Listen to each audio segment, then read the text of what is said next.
What if I told you that the moment you stop caring about marriage is the moment everything changes? Not because marriage doesn't matter for you, but because you start to matter more than marriage. You have most likely been placing all your time and energy in trying to get married. You've probably been to all the events, joined on all the apps, gone to all the rishta aunties, and had many introductions. But if you're being really honest with yourself, it hasn't got you anywhere.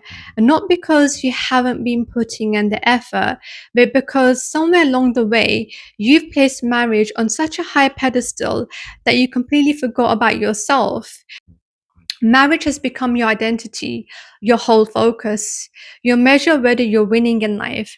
Today, I want to talk about how the moment you stop caring about marriage and start prioritizing yourself, everything changes, including how you show up and the men you attract. I'm going to share 3 shifts that will completely transform how you approach the marriage search, from obsessing about getting married to surrendering to Allah's timeline. But before we begin, I have something for you. I've created something called a 5-minute self-worth reset journal. There's 5 prompts that will take you about 5 minutes to answer. It's designed to shift you from self-doubt to self-love. It's completely free. The link is pinned in the comments below this video. I want you to go and grab it now and come back because we're going to get into something really good, inshallah. I'm Sobia and I coach Muslim women who are age 30 plus, burnt out by the marriage search to heal, grow, and become the main character in their life. Now, during my own marriage search, I was doing everything that thought that I was supposed to be doing. I went to all the events, I signed up to various marriage groups, I even joined on all the apps that were available. I spread myself everywhere because I genuinely believed that that was what I needed to do. But the problem wasn't the effort, the problem was the identity that I was operating from. Now, deep down, my identity was I am unmarried and I am waiting to get married. And that identity followed me everywhere I went. So, no matter where I showed up, the events, the apps, introductions, I wasn't showing up as my confident, grounded version of myself. I was showing up as someone who was desperately needing a man to complete her. Now, I didn't know I was doing this on a conscious level. It was completely subconscious because I had been conditioned my whole life to believe that getting married meant that I had won at life.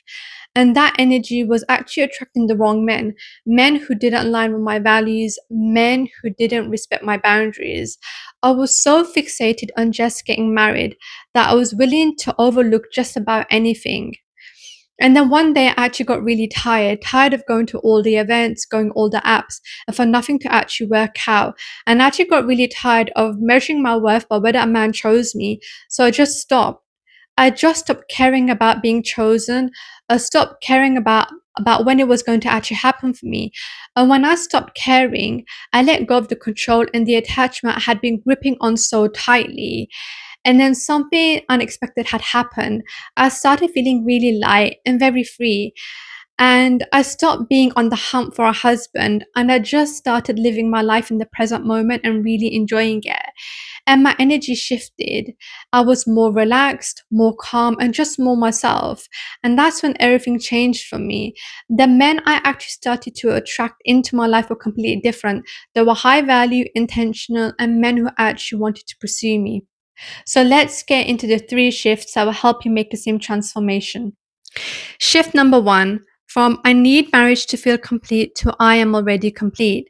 Now, this shift changes everything. And it starts with being honest about the story you've been told your whole life. Now, many of us, we were conditioned to believe that when we get married or until we get married, we haven't really achieved anything in life, that we are somehow half of something waiting to be completed. But that simply isn't true because you are complete right now. You are whole with or without a man because Allah has created you whole and complete, not half of something waiting to be finished. Now, I know many of you will be saying that marriage completes half your deen, and yes, it does. But because marriage is challenging and it will test you in ways that nothing else will, and that's why it completes half your deen. But it doesn't complete you as a person. You are already whole before your husband arrives. Now, the moment you actually internalize this is the moment your energy shifts. You stop showing up from place of need, and you will start showing up from place of fullness. So I want you to write this down, and I want you to repeat this to yourself every single day. I am already complete because Allah created me whole. Marriage is not going to complete me. It is a beautiful addition to my already full life. So I'll repeat that. I am already complete because Allah created me whole. Marriage is not going to complete me. It is a beautiful addition to my already full life. Shift number 2. Identify what marriage is really representing for you. Now, this is a question that I want you to really sit with. Why do you want to get married, and what does marriage actually mean for you? Because for most women, marriage has become the ultimate or the only goal, and that is a dangerous place to be in. And here's why. When marriage is your only goal and you have nothing else going on for you in life, when you do eventually get married, you will get completely lost in relationship. You will depend on your husband to meet every single one of your needs. And here's the reality. Your husband is a human being. He is an imperfect person. He will sometimes disappoint you, and he will have his own struggles and his own limitations. He simply cannot be your everything because that was never his job. So I want you to do something right now, and I want you to ask yourself honestly, what is marriage really representing for me? Is it love? Is it security? Is it validation? Or is it belonging? Because whatever it's representing for you, you can start giving that to yourself right now. You don't have to wait for your husband to arrive to start feeling loved, secure, and valued. Now, I want you to reframe what marriage means for you. Instead of making it your ultimate destination, make it something you would love to have as a beautiful addition to an already full and meaningful life that you are living. And I want you to write down 3 things you are going to invest in right now, not when he arrives, but right now. Shift number 3, from making dua out of desperation to making dua out of certainty and gratitude. Now, this shift has been a complete game changer in my own life. So I really want you to sit with this one. So when you're making dua for my husband, and if you're making dua from place of desperation and say something like, Ya Allah, please give me a husband, you're making dua from a place of lack, from a belief that your life is incomplete without it. And when you make dua from that energy, there's very little certainty and trust underneath it.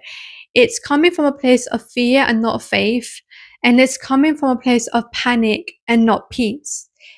And here's what I need you to remember. Your life is complete right now. The love you're searching for in a man is something you can start giving to yourself right now. And Allah loves you exactly as you are, married or not. So instead of going to Allah from a place of desperation and lack, I want you to shift your energy and go to Allah from a place of feeling loved, from feeling whole and certain that He will respond to your dua. Because Allah says, I am as my servant thinks of me. So if you approach Allah with genuine certainty that He can and He will give you the love you desire, you will start to see it unfolding in your life. And the shift is this: stop begging and start believing. Stop making dua from fear and start making dua from faith instead. So the next time you make dua for a husband, I want you to do this first. Sit for a moment and remind yourself, I am loved by Allah right now. My life is full right now. And I want you to say this: Ya Allah, I am grateful and I trust in you completely. And then I want you to make your dua from that place. That is the energy that changes everything. So let's recap the 3 shifts that have been covered today. Shift number 1, from I need marriage to feel complete to I am already complete. You were created whole. Stop waiting to feel it and start living like you believe it. Shift number two, identify what marriage is really representing for you. Reframe it from your ultimate destination to a beautiful addition in your already full and meaningful life, and start meeting your own needs right now, not when he arrives. And shift number three, from making dua out of a place of desperation to making dua out of a place of certainty and gratitude. Go to Allah from a place of wholeness and not lack, from a place of faith and not fear, and trust that He is already working on what you have been asking for. The moment you stop making marriage your everything is the moment you become truly ready for it. Not because you stop wanting it, but because you stop needing it to feel whole. And that energy, it changes everything. And remember, you're not behind, you're not incomplete, you're whole and beautiful, and your life is happening for you right now, not when he arrives. And if this has resonated for you, I want you to go and grab the 5-minute self-worth research journal, which has 5 prompts that will shift you from self-doubt to self-love. It will take you roughly 5 minutes to complete. It's completely free. You can go and grab it now. The link is pinned in the comments below this video. And I want you to share with me in the comments which shift resonated with you the most. And if this video has helped you, subscribe because there's more to come to you, inshallah.